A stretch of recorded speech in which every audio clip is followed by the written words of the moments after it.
What's going on, everyone? Coach Dorston here. Hope you had a great weekend. Hope you got to get outside and kind of enjoy some of the nice weather we had and everything. I know I did. I might be a little burnt and everything, but it was just awesome to finally have some nice warm weather. So back with another awesome week here. We're going to be starting another little block of exercise and everything. Some of them you might have performed before. Again, I'll go through most of them with you, but there's a couple in there that I might be like, hey, just go check out the videos because we've done them so many times now that you should be pros with it. So let's jump right into it. We got our board here, and we've already completed our warm-up by now, I hope. Get a nice little sweat going on. So remember, again, if you're new to this, go check out the warm-up videos.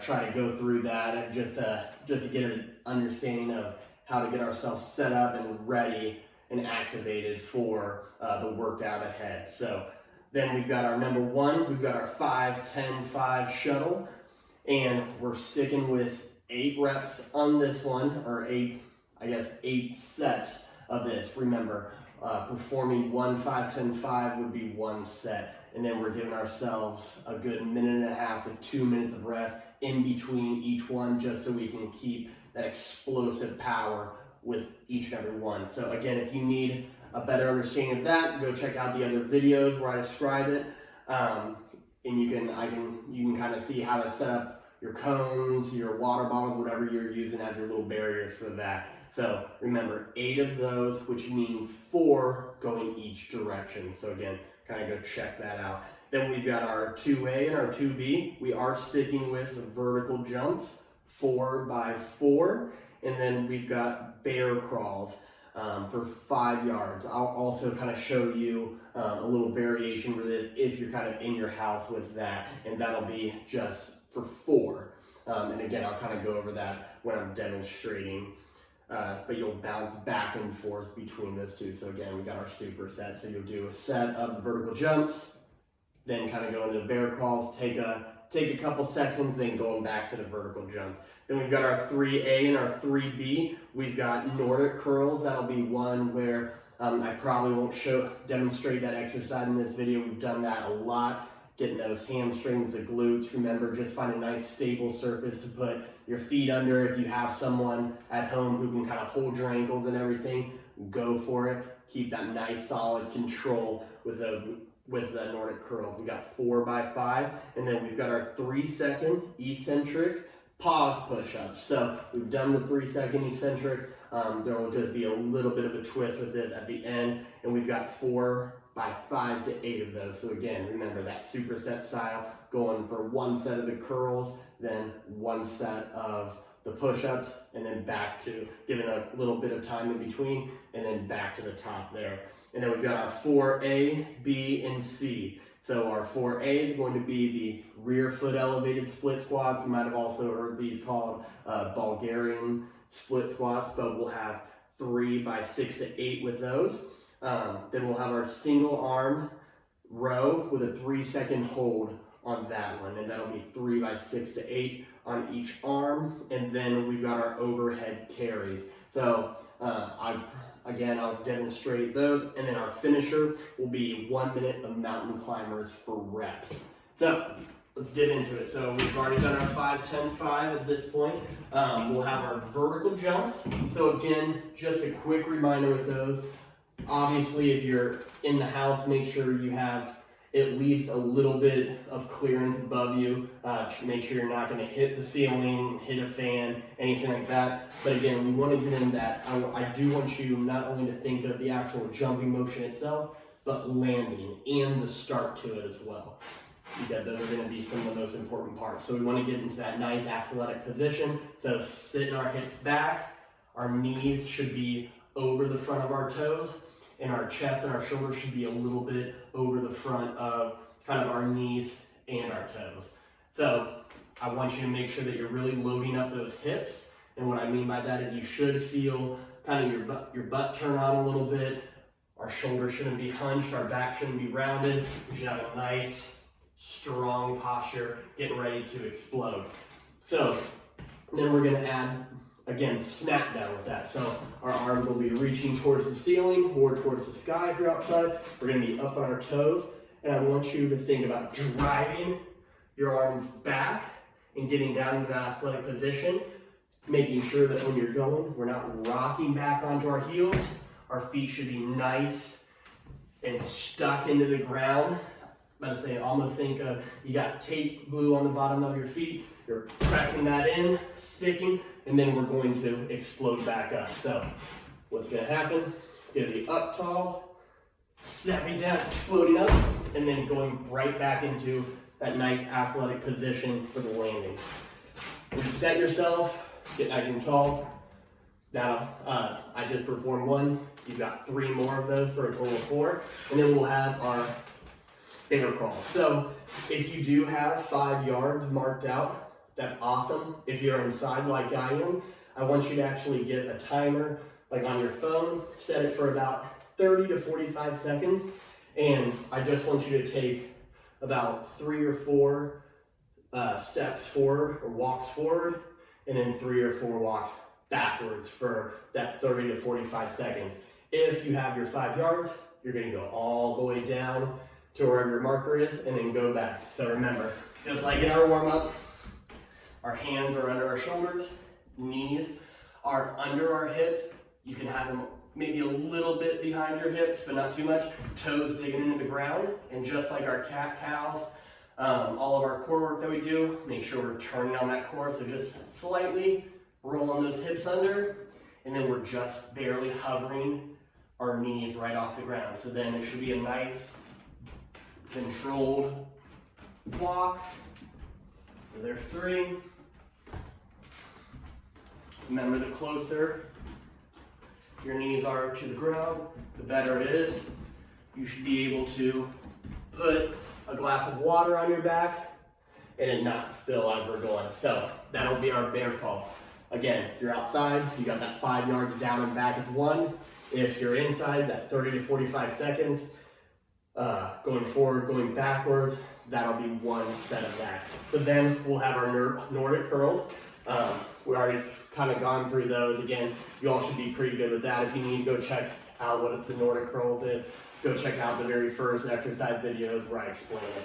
Then we've got our 3-second eccentric pause push-up. So we're getting into our push-up position. I'm about to say we've done a lot of different push-ups.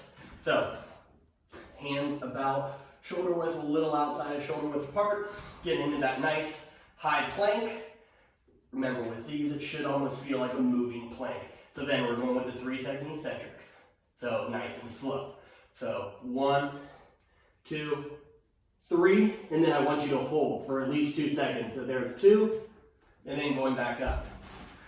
Again, I've kind of shown you some different modifications to the push-ups if you're not strong enough to go through that whole motion and go back up. If you can, at least get that nice lower, that hold, and then bring your knees down and reset. So what I mean by that, again, nice and tight, down, 1, 2, 3, 1, 2, bring your knees down, push yourself back up like that.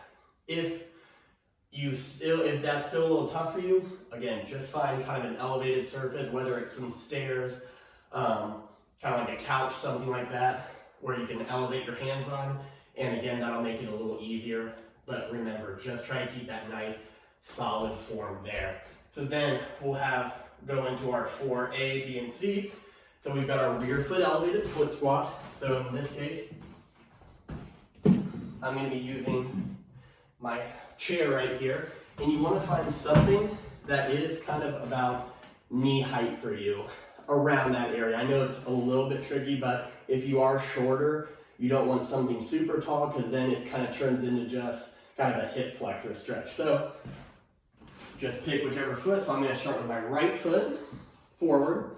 I'm going to bring my other foot back, just kind of resting the laces of my shoes on top of the step. Again, you might have, or my chair, and you might have to play around with how far in front your foot is, but it should be nice and planted in the ground, toes relatively pointed straight forward.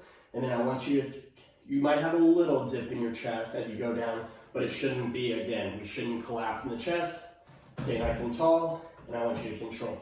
So going down, driving back up. Obviously you'll have some weight on that back leg, but again, try to keep most of it on that front leg. So nice and controlled, getting that chest up, thinking about kind of pulling our shoulder blades back and down, putting our shoulder blades in our pocket.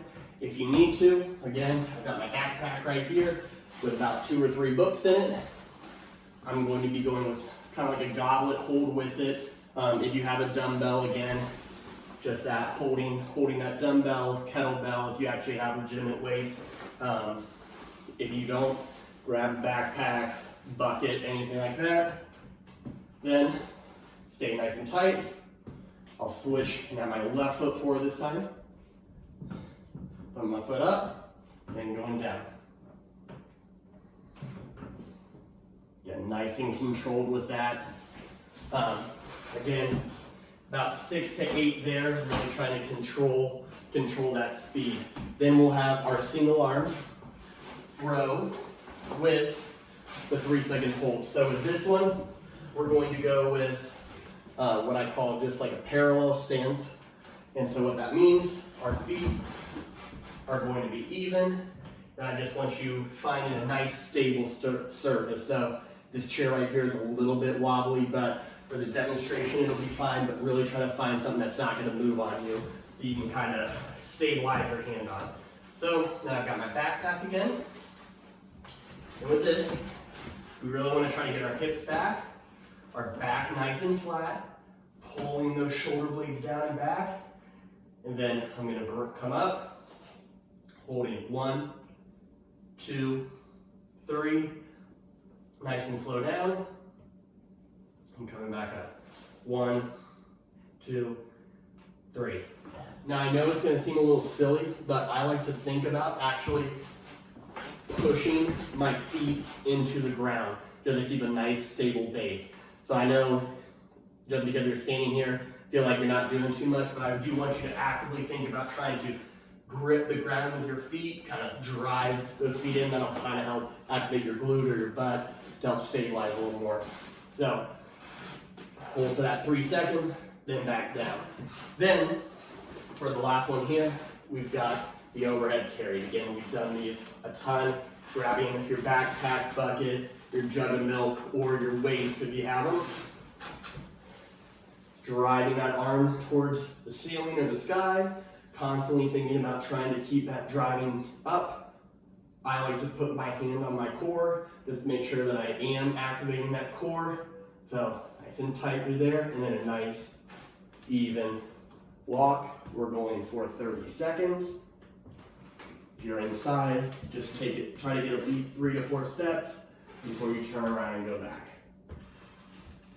Again, nice and controlled, bringing it down, switching arms, and then we got our mountain climbers, minute of mountain climbers as our finisher. So getting down, again, that kind of high plank position, core nice and tight, and then thinking about driving your knee and your toe towards your chest, and switching. Remember, going right leg, left leg, and back is 1. We got a minute of those. Record it, send it to your coaches. Let's have a great week, everyone. I'll talk to you soon.